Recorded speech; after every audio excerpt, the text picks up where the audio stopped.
आज यहाँ पे चौधरी घासीराम जी नैन, जो हमारे एक बड़े नेता थे, उनकी 5वीं पुण्यतिथि बड़े अच्छे तरीके से मनाई। बहुत लोग आए, हमारी सारी बहनें यहाँ पाई, बहुत टोल के साथी जो अलग अलग जगह आंदोलन करते थे, ऐसे मौकों पर सब लोग इकट्ठे हो जाते हैं, मिलते हैं सब लोग। क्योंकि चौधरी साहब के बारे में जितनी बात कही जाए घासीराम जी के बारे में वो कम है। बहुत आंदोलन उन्होंने किए, बहुत आंदोलन करने में टाइट थे, वे समझौतावादी नहीं थे। मुजफ्फरनगर में सर्दी का मौसम था, हमने कहा कि बापा जी गर्म पानी में नहा लोगे ना? गर्म में नहीं, ठंडे में ही नहाऊंगा। कड़क आवाज, पूरी सर्दी के मौसम में पूरा ठंडे पानी में नहाए। मगर भाई जिद्दी हैं, मान्य नहीं।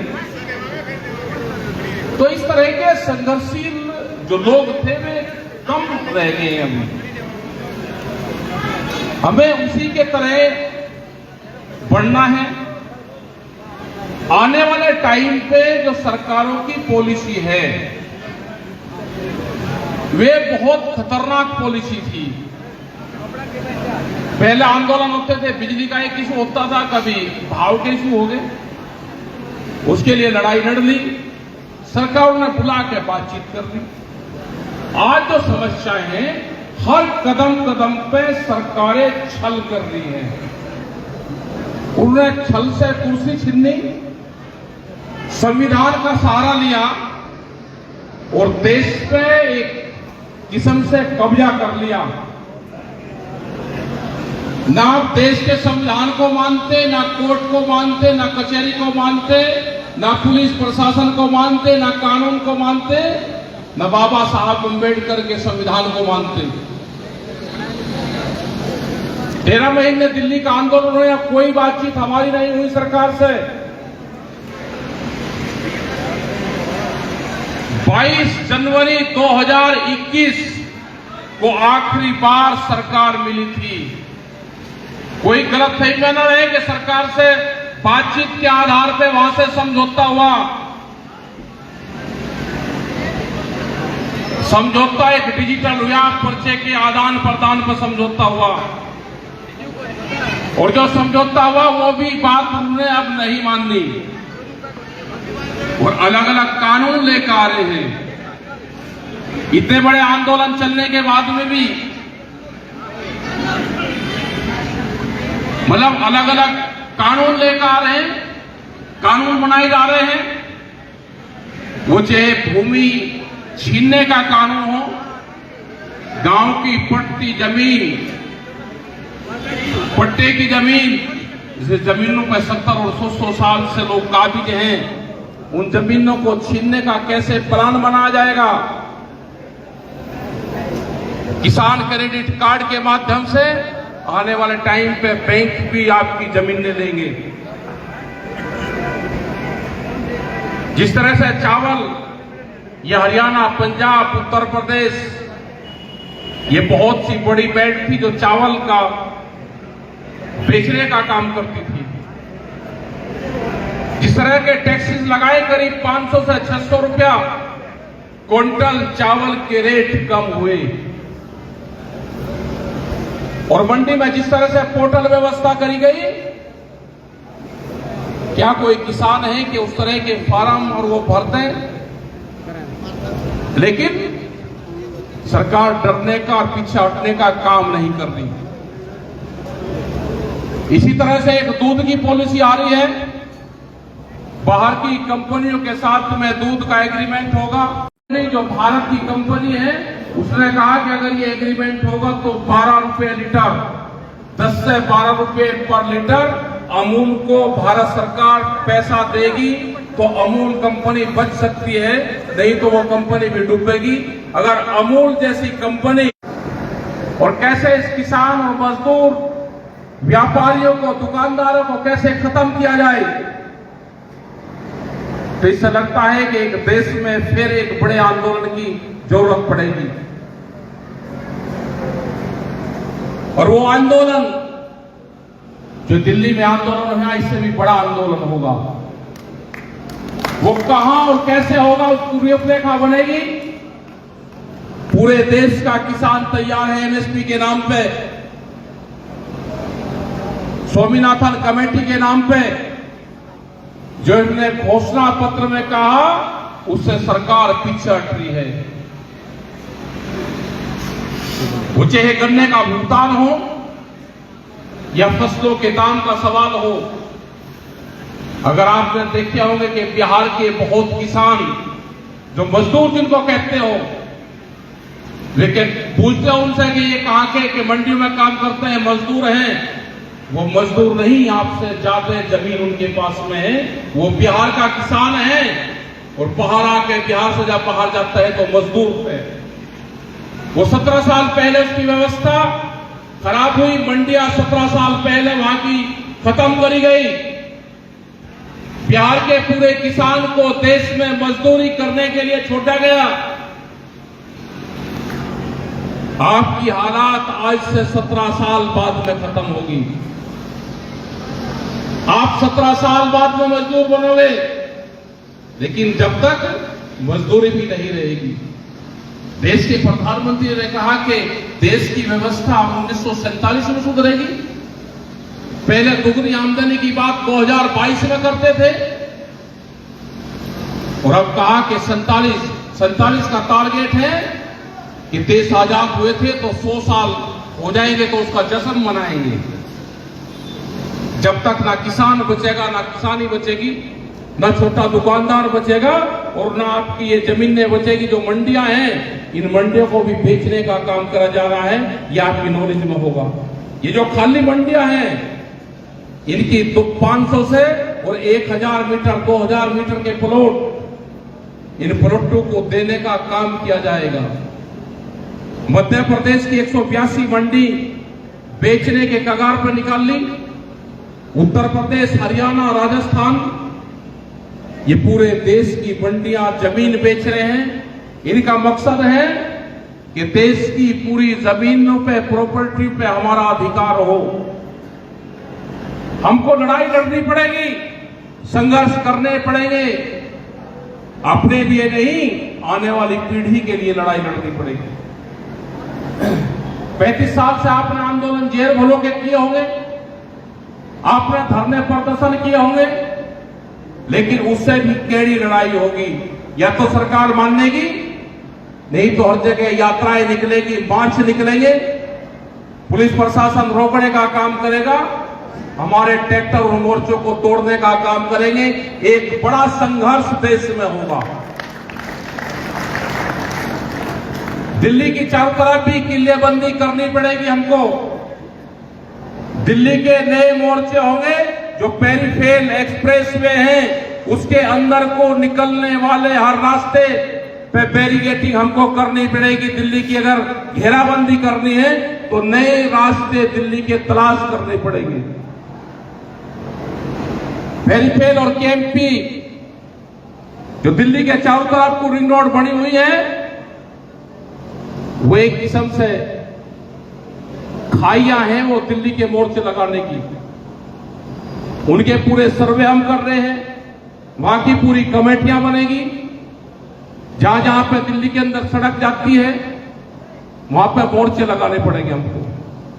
नए मोर्चे पूरे देश भर में खोलने पड़ेंगे, क्योंकि पूरा देश का किसान, नौजवान, मजदूर, दुकानदार, रेहड़ी पटरी वाले लोग, ये सब आपके साथ में रहेंगे। अभी अग्निपथ योजना चल रही, तो पहला उसका ट्रायल मुजफ्फरनगर में हो रहा है। क्या मुजफ्फरनगर की जमीन पूरा ट्रायल मुजफ्फरनगर से ही होगा?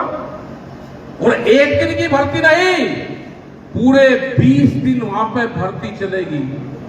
हमने कहा कि हम भर्ती का विरोध नहीं कर रहे। भर्ती हो, 4 साल की होगी, आप 2 साल की भी दोगे तो बेरोजगारी का नाम महात्मा गांधी, वे 2 साल की भी नौकरी करेंगे। 7 से 8 और 10-10, 12-12 हजार बच्चे एक दिन में वापस आएंगे। हमने उनकी तैयारी करी है कि बच्चे जुलूस आएंगे तो उनके खाने का, उनकी व्यवस्था, बहुत जगह का पूरे मुजफ्फरनगर के लोग, और वो भर्ती उसी मैदान में होगी जिस मैदान में आपकी पंचायत हुई थी। लेकिन लोगों ने वहां की तैयारी की है। कल भी वहां पे गांव से भोजन बन के गए हैं कि जब 7-8 हजार लोग बाहर से आएंगे, बच्चे आएंगे, तो उनकी व्यवस्था वहां के लोग, वहां के दुकानदार, वहां के व्यापारी, वहां के किसान, वे सब कर रहे हैं। लेकिन एक आंदोलन होगा।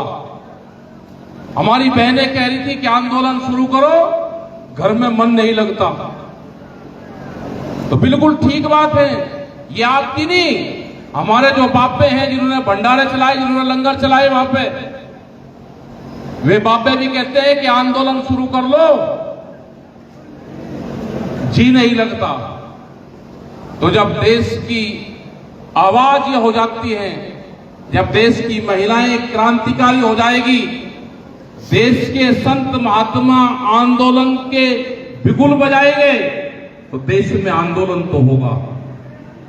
मुसीबत बहुत आने वाली है, सीट भी लाएगा। बीच कानून, अभी तो पुलिस स्टेशन बिजली के खुले हैं, महिलाओं के खुले हैं, वैसे थाने खुले हैं, अभी एक बीच के थाने खुलेंगे। किस किसान ने अपने खेत में क्या बोआ, कंपनी के लोग बताएंगे कि इसने मेरा बीज चुरा के बोया है। किसान के खिलाफ मुकदमा और जुर्माना दोनों होगा, उसमें सजा और जुर्माना दोनों है जो बीज कानून आने वाला है। तो क्या किसान बच जाएगा? किसान को संघर्ष के रास्ते पर जाना होगा। अभी पशुओं में जो लिम्पी जो बीमारी चली, ये ऐसा लगता है कि दूध का व्यापार करने के लिए ये बीमारी एक वायरस की तरह छोड़ी गई है।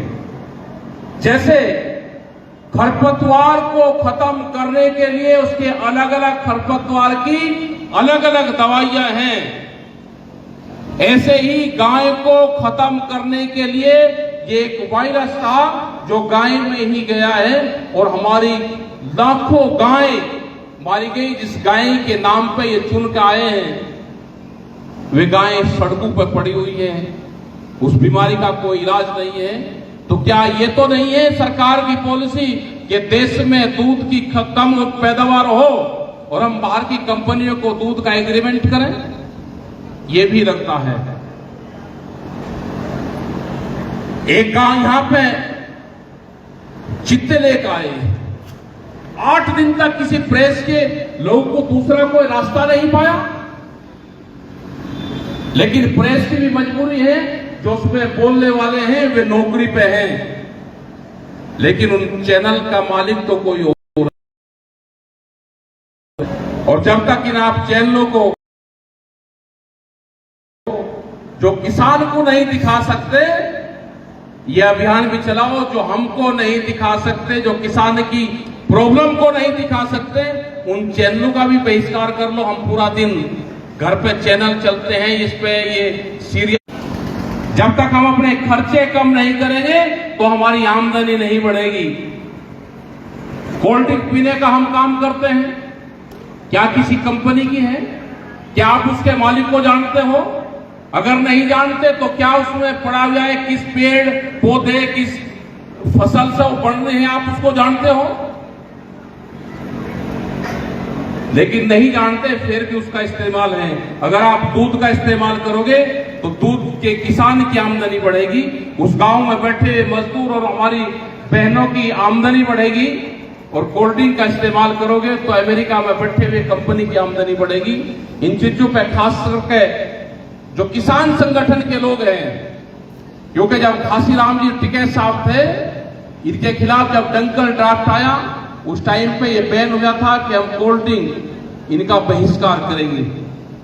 हमने तो 22 साल से नहीं पी, लेकिन हम आज भी किसी के घर पर जाते हैं तो कोल्ड ड्रिंक सबसे पहले आती है। आप या तो दूध पिलाने का काम करो, या छाछ पिलाने का काम करो, या नींबू पानी दे दो, लेकिन इन चीजों से थोड़ा थोड़ा पीछे हटने का काम करोगे तो कंपनियों की कमर टूटेगी, तो ये गांव आबाद होंगे। आप फल फ्रूट दे दो, आप दूध दे दो, लस्सी दे दो, नींबू पानी दे दो, इन चीजों का आप काम करें। आपस के झगड़े हमको कम करने पड़ेंगे, उनके फैसले करवाने पड़ेंगे, उससे भी आमदनी कम होगी। और जिस घर में वकील और हकीम घुस जाता है, जिस घर में वकील और हकीम का आना जाना हो जाएगा, उस घर का भी नाश होगा। वकील का मतलब है मुकदमे और हकीम का मतलब है बीमारी। तो इन सब चीजों से भी आपको दूर रहना होगा। हमको खान पीन हमारे ठीक नहीं रहेगा।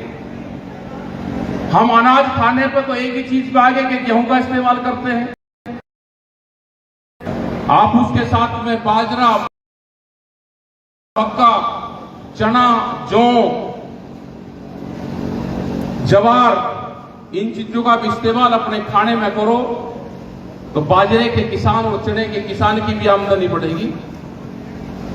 लेकिन अब जब उसको खाओगे ही नहीं तो आसान में है, लड़ाई उससे है, लड़ाई बड़े बादशाह से है। संघर्ष कैडा करना पड़ेगा। आने वाले टाइम पे आंदोलन भी बढ़ेंगे, संघर्ष भी बढ़ेंगे, मुकदमे भी बढ़ेंगे, जेलें भी बढ़ेंगी। ये सारी चीजें आने वाले टाइम पे बढ़ेंगे, लेकिन अमर होकर कोई नहीं आया। हमको ताकत के साथ में तानाशाह का मुकाबला करना होगा। उसके लिए आप तैयार रहें। आंदोलन कब कहां होगा उसको बताएंगे। हरियाणा में 17 आंगनबाड़ी जो कार्यकर्ता है, जो पहल नहीं हुई, उन्होंने आवाज उठाई तो उनकी जो लीडर थी उनको हरियाणा सरकार ने बहाल नहीं किया। आंदोलन के चलते बर्खास्त हुई तो यहां की सरकार से है कि उनको बर्खास्त से बहाली का काम करें, बहाली का काम करें। मतलब और को बहाल करोगे, 17 को बहाल नहीं करोगे, तो एक प्रेशर बनाने का काम कर रहे हो कि जो आंदोलन करता है हम उसको घर बैठाने का भी काम करते हैं। ये सरकारों की जो चाल है, जो सरकारों का बेरुखिया रवैया है, तानाशाहपूर्ण रवैया सरकारों का है, हम उसके खिलाफ भी हमारे आंदोलन, उसके खिलाफ भी हमारे आंदोलन जारी रहेंगे। और सरकार बातचीत करनी चाहती है तो कमेटी सरकार से बातचीत भी जारी रखे। उनसे कोई बात करना कोई अपराध नहीं है। उनसे बात करो, अधिकारियों को चिट्ठी लिखो, सरकारों को चिट्ठी लिखो, अपनी कमेटियां जाके उनसे बातचीत करें तो हल उसी से ही निकलेगा। कमेटियों पर विश्वास करें, बातचीत का रास्ता निकाल लें। और जो यहां पर प्रस्ताव हुए हैं आज जो घासीराम जी के पुण्यतिथि पे, वो चाहे मंडी के हो, वो पुराने ट्रैक्टर के हो, क्योंकि मसले बहुत हैं। 15 साल